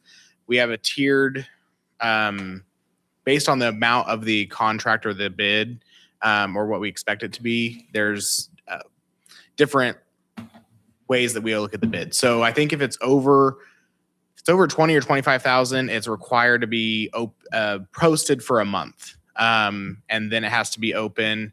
If it's less than that, it has to be reviewed by the department that's requesting it and one other department head. So in this case, Neil looked at these bids with me, or well, the one bid, but Neil reviewed it with me before we made a recommendation. And for less than dollar amount, it does not require how long bids have to be out there. And you advertise them how? This one specifically, it goes on the city website. We have a bids tab, and then I specifically called mowing companies and or junk removal companies that I could find that seemed to be reputable, and asked them to submit. I did have one, well, I talked to 2 local companies that I thought were going to submit and they didn't. And then, like I said, this is the only bid that we received. Thank you. Council, any more questions? Make a motion to approve the haul and orders bid and authorize mayor and city administrator to sign. Second. I have a motion and a second for the bid award for abatement mowing. All in favor, raise your right hand. All opposed, same sign. Motion carries. Item H, bid award for city promotional services. Righty. This one is a little more in depth than the last one, just because it's a bigger amount. As you know, we had budgeted $20,000 for marketing of developments and or the community for the year. We did go out to bid on this. This again, kind of to Councilmember Reed's just previous question about timing. This one, because it was underneath that dollar amount, it was only open since the last council meeting up until last week. So it was a shorter time frame, but I knew that we had companies interested in it. So I talked with them before and made sure that the timeline was appropriate before we had came to council in the past.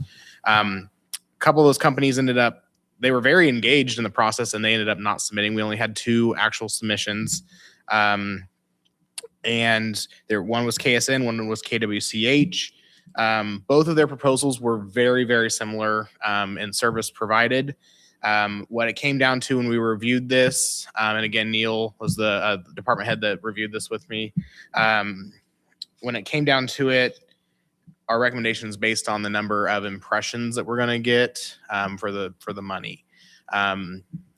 That's really the best way we felt it was to quantify this. So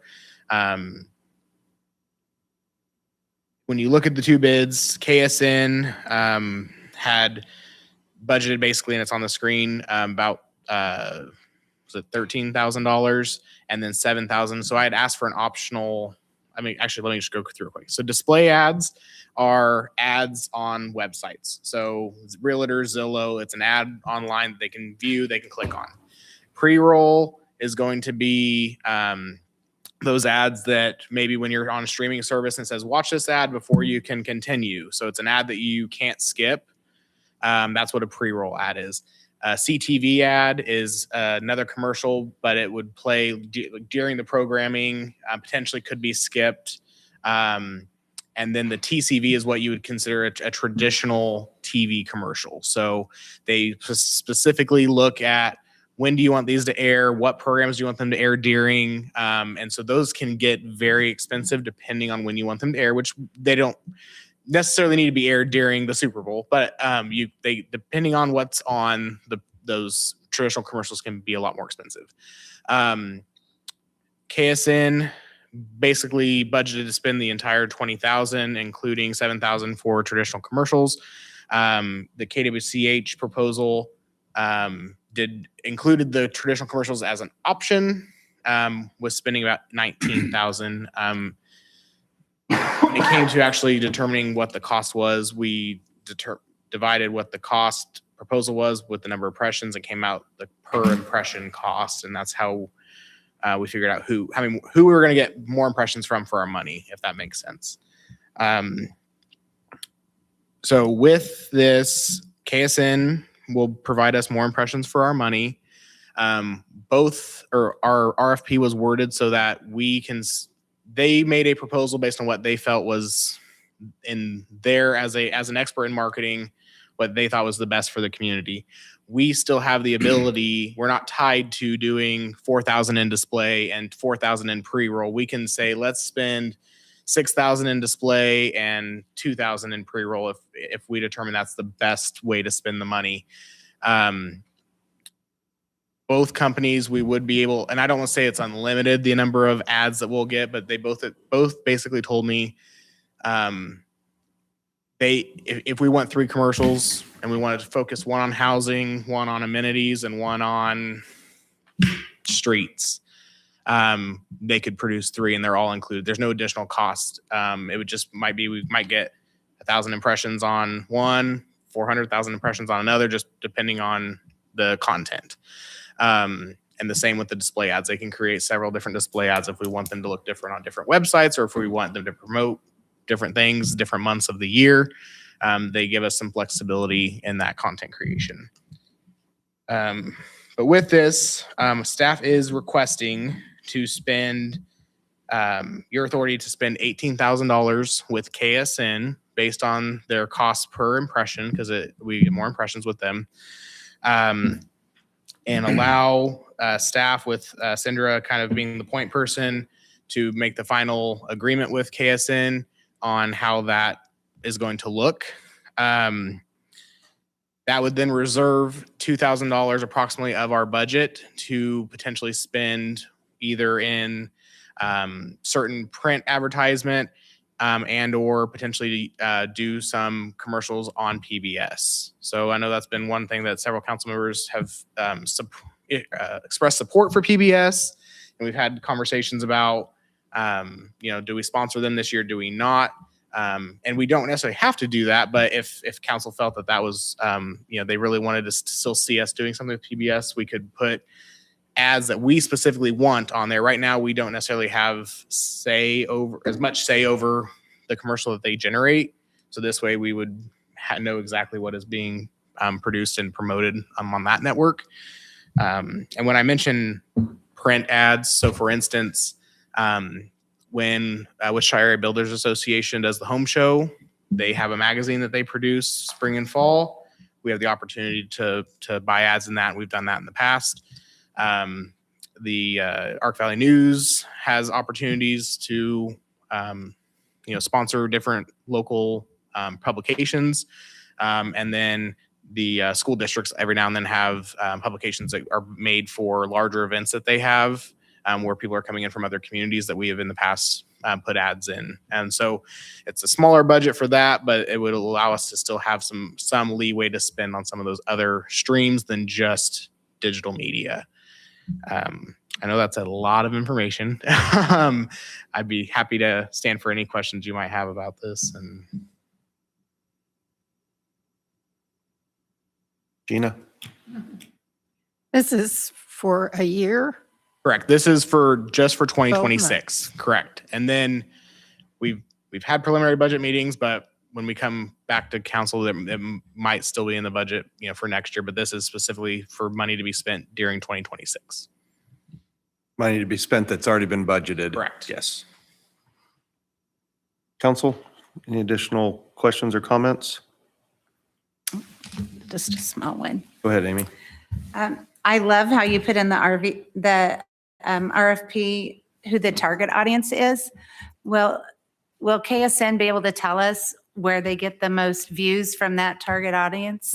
From my understanding, there's to an extent, yes. I think more of theirs will be, and Cinder might be able to speak more because in her previous community, they did do some promotions. So she might have seen the demographic, or like the reports on their stats more. But my understanding is they will be able to give us like click rates from the display ads. They won't be able to tell us the individual demographics like age and gender and things like that. I don't know if they'll be able to tell us like how far away they're. Have you used that in yours or?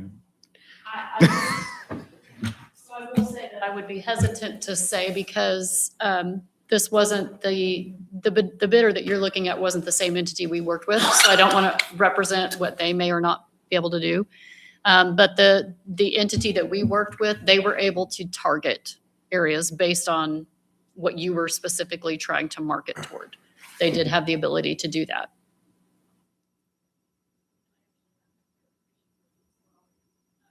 Kyle, did either bidder indicate, was there a maximum number of material? But they would do multiples? Correct. Okay, I just wanted to make sure in case, for different folks. Yeah, I did actually call and confirm today just to make sure that I understood their proposal correctly. And they did confirm. They said as many as you want, which I know is not necessarily what he meant, but but we can have different promotional segments that we focus on. And there'll be Videos and the display ads, the click ads. Yep. Council? I move to approve KSN to provide promotional services for 2026 and authorize the city administrator to sign final agreements for distribution of fund for specific strategy types. Second. A motion and a second to approve KSN to provide promotional services for 2026. All in favor, raise your right hand. All opposed, same sign. Motion carries 8-0. Thank you, Kyle. Moving on to new business, approval of sign waiver for Valley Center Purple Wave Swim Team. Oh, Kyle's back. All right. So this request was submitted to me. You approved last year this for sure. I'm not sure how many years in the past that this has came forward, but last year, similar, same request essentially. The only difference is last year they had the signs up before their sign up event. This year they've already had their sign up event, and now they're trying to have the signs up to remind people to sign up by the end of the month. So the request is to have signs in the right of way until the end of the month, till the 31st, throughout the community.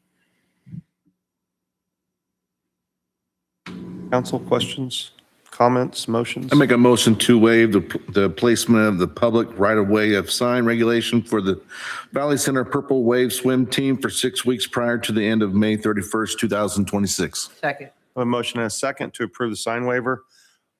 All in favor, raise your right hand. All opposed, same sign. Motion carries. Item B, 2026 roadway upgrade services.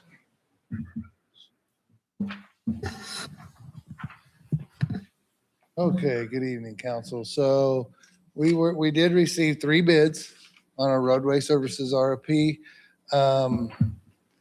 And the low bidder was Pearson Construction. There's 2 actual bid amounts. I want to clarify. Our city standards call for a residential street to have a 5-inch asphalt surface. Anything above that, which would be a collector, a secondary collector, a main arterial, calls for 7 inches. This road, when we spoke with PEC, is kind of on the fence between residential and collector. So we added an alternate bid for 7 inches of asphalt in hopes that could give us a longer lasting product. And so our low bid was Pearson Construction with $446,023 for a 5-inch service and $539,318 for a 7-inch surface. Staff is recommending acceptance of the 7-inch bid from Pearson Construction. Rodney, without having an engineer present, do you have an idea of how much, have you asked them how much more life we would get out of that product if we went with the 7-inch versus the 5-inch? I have not. Okay. That's going to be largely dependent upon the use. Yeah. You're going to, adding another 2 inches of asphalt is going to give you, that's simply why they require a thicker asphalt surface on a higher traffic road. Yes. Right, correct. Yeah. I think that's the way to go, in my opinion, and for that difference in cost, I think we're getting a lot more useful life out of that product. Matt? Is there something being specified somewhere about, is this being done in phases, or are they doing half of it, then half of it? I'm just thinking about people getting access to their houses. The RFP did specify that they needed to provide traffic control and access to residence houses throughout the project. Go ahead. Council members, if I just might add, there will be some additional costs that you're not seeing yet and some decisions for you to make. And I just, again, you know me, I want to make sure you're thinking of everything at the same time, figuring that out already. There will still be some decisions to be made on inspection and testing. Those are not included. And I don't think I had an email yet showing what we thought for pricing. We have not. Okay, so Thank you. yeah, yet to be, we do have the requests in for that. And so we should have that at any time. Ultimately, what we'll do is come back to you once we have those costs, and you'll make some decisions for additional costs to the project. And the testing is something I think you're really going to obviously want to do. The inspection We'll try to give it to you in a couple of different options because it's likely to be a very large bill. You can determine that later. I just wanted you to understand this wouldn't be the total cost of the project. Thank you, Cindy. Rodney, remind me, or maybe Clint, if you don't know it, what was we're using our streets budget for this? Yes. And It's what was our assessment budgeted amount for that we're We pulling get from? budgeted every year 480,000. Clint can may be able to help with. We will have reserves that we can bring the extra out of. Okay. Somebody have their light on. I did, but I Okay. turned it off. You beat me to it. Okay, sorry. I'll let you ask. No, you're good. Council, thoughts, motions?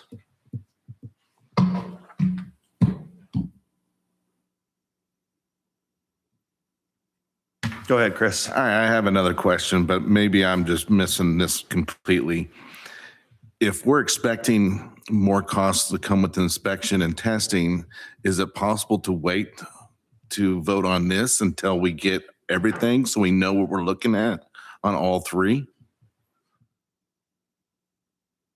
Do it in a couple of different ways. You could approve it contingent upon so that you know that the bidder locks in the fact that they would, potentially have this contract. I don't know what that number is for inspection yet, and I can understand your hesitancy until you know it as well. Inspection is optional, but I think it's going to be important. It's an investment. Even though we chose a route that wasn't as costly, we still want to protect the amount that's invested. So I until we agree. have that number, we just don't have any answers. Okay. We were hoping to have it before tonight, but this was the date of the scheduled bid opening, so there wasn't much we could do about that. You could do it contingent upon, or you could table it. That's discretional to the council. How long are these bids good for, Rodney?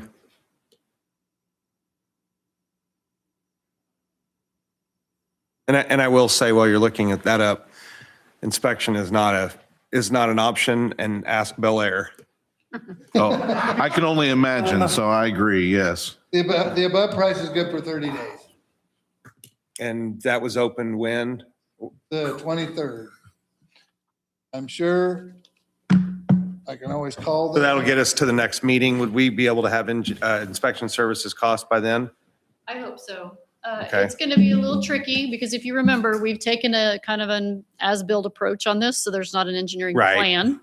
But the goal was that it was stipulated in an addendum that was released on this that it has to meet Valley Center specifications. So at least they have something to inspect too, but it's going to be a little trickier. Amy? I just think that regardless, we have to do something on that road. It's probably in the top 10 worst roads I've ever driven in my life. It's so bad. So we have to do something for sure. I'm 60. I actually like Chris's idea after you brought it up of getting all the costs, because that could change the decision. Mhm. Although we want the 7-inch, if the inspection services are if they're too big, can't get that word out, we may have to go with 5-inch just for strict money. Yeah. So I think tabling it until next, we could at least have a better idea the next meeting. Do I need to make a motion for that? Yeah, just motion to table. I make a motion to table this subject. Second. Have a motion and a second to table this item until the next meeting. Mm. All in favor, raise your hand, right hand, excuse me. All opposed, same sign. Motion carries. Okay. Thank you. You bet. Thank you. Item C, temporary construction easement, Lot 3, Block A, Valley Center, or Valley Creek, 4th edition. Okay, so these are two more easements that go along with the ones I brought last meeting. They have to do with the raw water line. I missed them in the email that I got, so we're bringing them before you today. If you'll see on the the layout, there is a temporary easement, and then there will be a permanent easement in there coming up next. And down there below, you'll see how they're laid out. The large portion is a temporary easement, and then there will be a smaller portion coming next that's a permanent. This is the area just north of Main Street on Sheridan on the west side.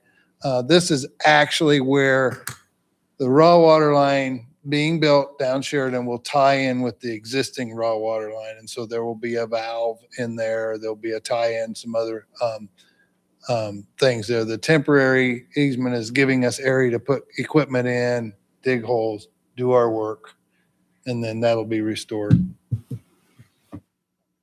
Rodney, is this the lot where the twin homes were built, or is this an empty lot? I think this one's, huh?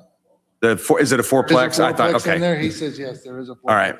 And how, Kyle, it may be Kyle's, how far away is the driveway from this that accesses those? Obviously, it's not in the way. I was trying to get my bearings on what lot this was, and This is gonna be, it's right along that Burlington easement. just and north real of where close to the yeah. road. Okay. Because it has to be right along where the existing raw water line's running Okay. down Sheridan. All right.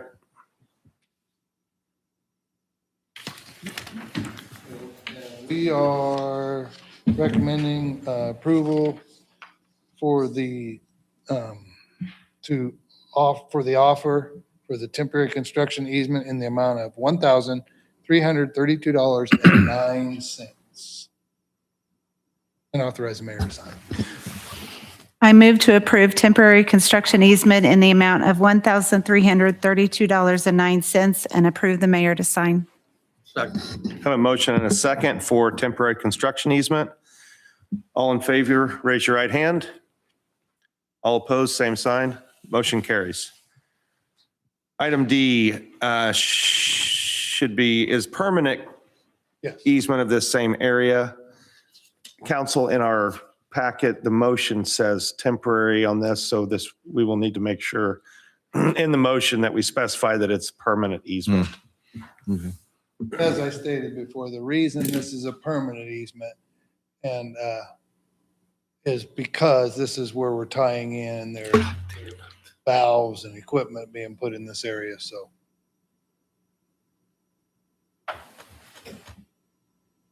Matt? That driveway is quite a bit north. Thank you. I just didn't know without having that on there, so. Yep. Any other questions? Make a motion to approve permanent construction easement in the amount of $572.24 and approve the mayor to sign. Second? A motion and a second for permanent easement. Any further discussion? All in favor, raise your right hand. All opposed, same sign. Motion carries. Thank you, sir. Item E, change order number 3, water treatment plant. Okay, so the first thing to clarify is there are two things in here. First thing is this change order is to approve the allocation of these funds. When this project, they have buckets of money allocated for different additions, raw water line, ice picking. We use some of the money out of those.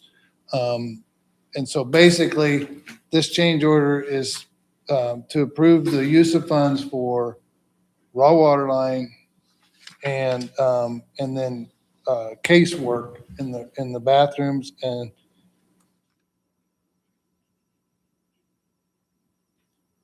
the total for this change is $18,375. It's important to note that this change order does not change the contract amount. You are approving the use of these funds for that change. Rodney, I believe you said 18,375. We have 275 in our motion. Yes, I want to call it an error. Yes, it's It's 375. Okay. 375. My I'm- apologies. Thought I misheard you. It happens a lot.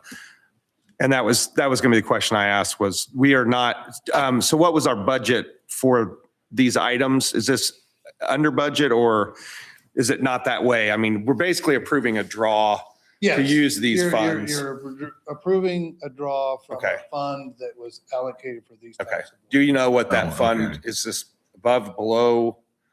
Did this go over what we had? No. Okay. Absolutely. Yeah, yeah.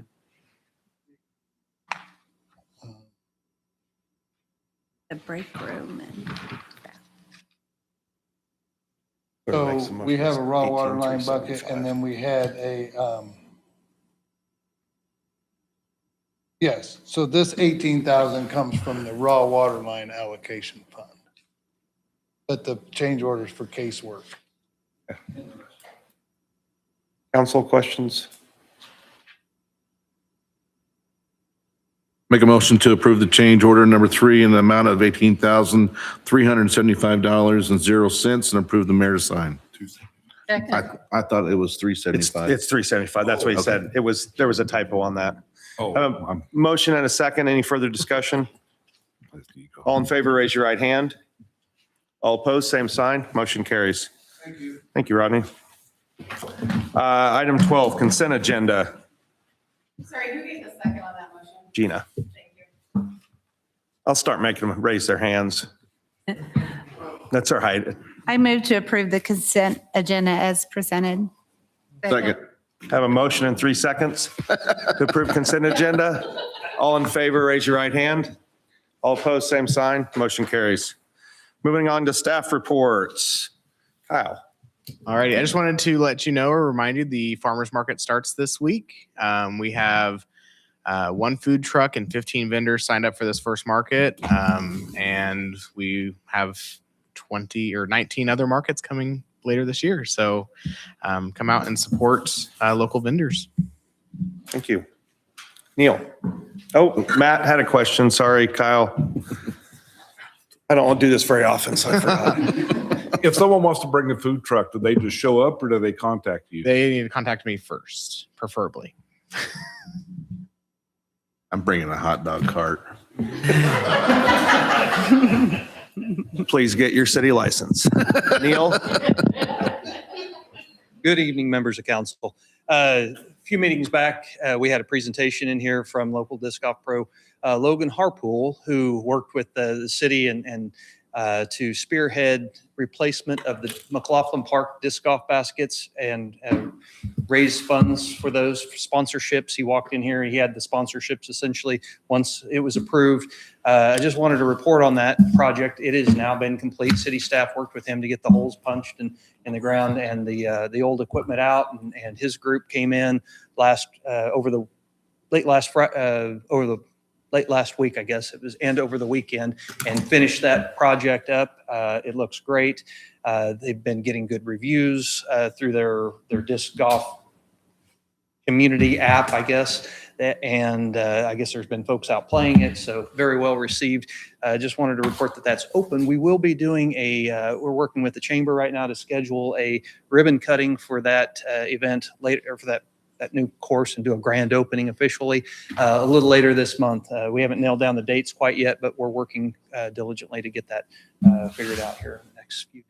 Neil, is there anything on the course that recognizes Logan for all of his work? Is there a plaque, something, or is he not want any of that? He made it clear he really didn't want anything Okay, like that. then I don't would want to be more infringe than on that. happy but to- He's put in a lot of work. And Yes, he has. And he's been very humble about it. Let me Okay. say it like that. So Maybe we can just recognize him at a meeting then. he told me he didn't want his picture taken. Okay, well, Or Neil can cut the ribbon. And I'm thinking, like, maybe we can get some public properties and outdoor spaces board members or something like that to help Great. assist with that if he didn't want to be front and center. But he is planning to be there. He does want to be a part of it. He's Okay. really, I mean, he's so passionate about this sport. There's so many good things we can say about it. I mean, it's something you can play all your life. It gets you out there walking and exercising. So it's a really neat thing for the community. And, it went from a 9-basket, 18-hole course. Basically, you had 2 tee box locations you teed off from with the old course, to a 14-basket course that you can walk. And it's more of a pitch and putt style. I know he explained quite a bit about that, and that Sounds like it's been a lot of fun. He said his mom's even been out and played, loved it. So anyways, stand for any other questions beyond that. We'll keep you posted as to when the ribbon cutting officially is. I know working with Kyle, and we'll get the information there, and Allison from the chambers. Maybe we can get Chris to bring his hot dog cart. Great. Extra mustard. Thank you, Neil. Matt? Nothing. Rodney? She's got more. Right.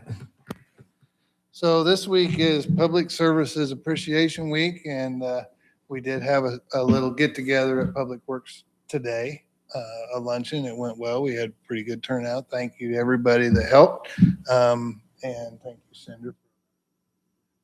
I think it went very well. Water treatment plant is moving along nicely. I got noticed that the clear well, which is basically a tank on the ground that they'll put treated water in, hold for a short time before it's put out into the distribution center. It should be completed this week and ready for leak testing. So we're moving right along. You approved some change orders for the raw water line. That preparations for that are moving along. We did hang veterans banners today. We got 9 new ones this year, 7 of which will be on the light poles between Main and 5th on Meridian. We had to make some new poles. These are a little bit shorter because of the space between the poles. Marcia Hebert with our Daughters of the American Revolution. I want to make sure I get that right. Her and I came to an agreement, and we're going to utilize those spaces for the new ones until we use up those spaces. I think they'll look very, very nice with the American flags, and basically we'll just take down the Valley Center banner, put those up. When those come down, we'll put the Valley Center banners back up. What do you do with the banners you take down? We'll just roll them up, save them, store them at Public Works. Matt? I've seen some activity on the lift station that's going to get moved over in Abilene. Yes, so there has been some activity. So that project is being handled a little differently than some in order to save some costs. So we actually purchased the pump station, purchased the wet well pieces separately from the project. The wet well pieces were put over on that lot. However, it was been discovered that there's some groundwater at different levels. And we're going to need to get those pieces coated before we put them in the ground. So there is a little bit of a pause. We're backing up, pausing, regrouping, and strategizing on how to move forward. I got some questions from people seeing that stuff at the end of the block and was asking me what was going on. We have actually moved those pieces Yeah, to the yeah. wastewater treatment plant. So Yeah. we're not in the way of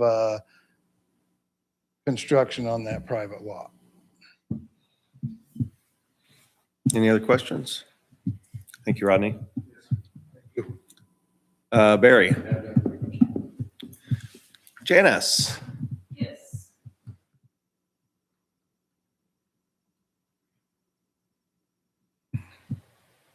Well, I thought I would report to you about how our book sale came out. I think we deposited about $1,800 from the sale. We took 14 boxes and 15 flats out to Open Door Ministries.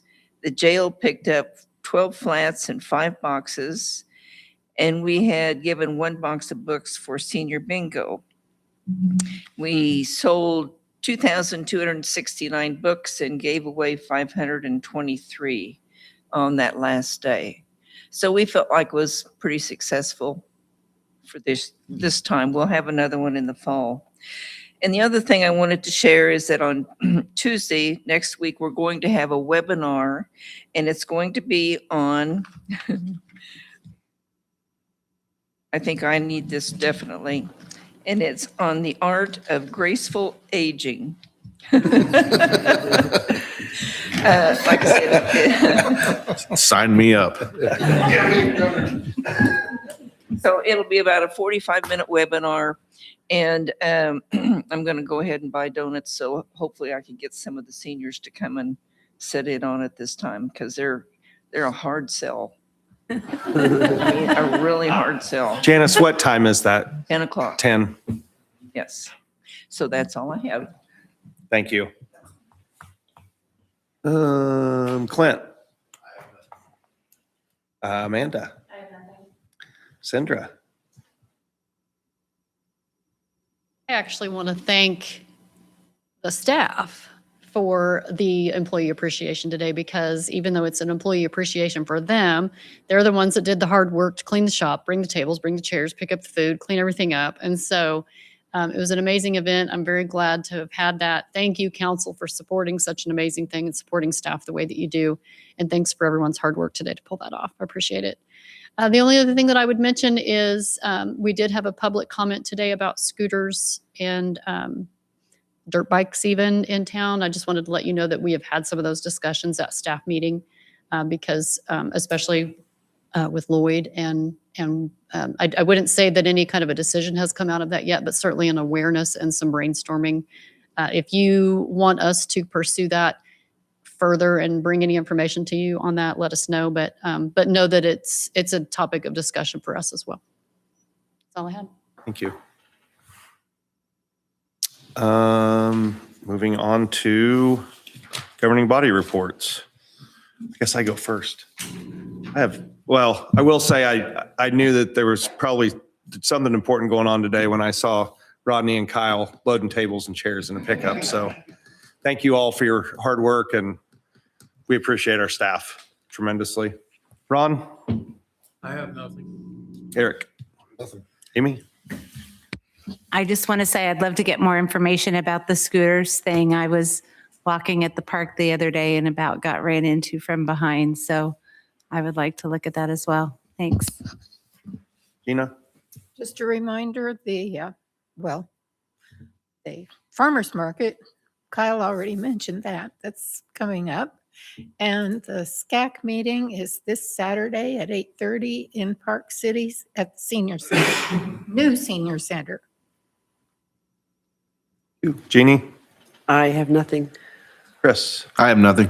Matt? I'll make an enthusiastic motion to adjourn. Second. Have a motion and a second to adjourn. All in favor, say aye. Aye. All opposed, same sign. Motion carries.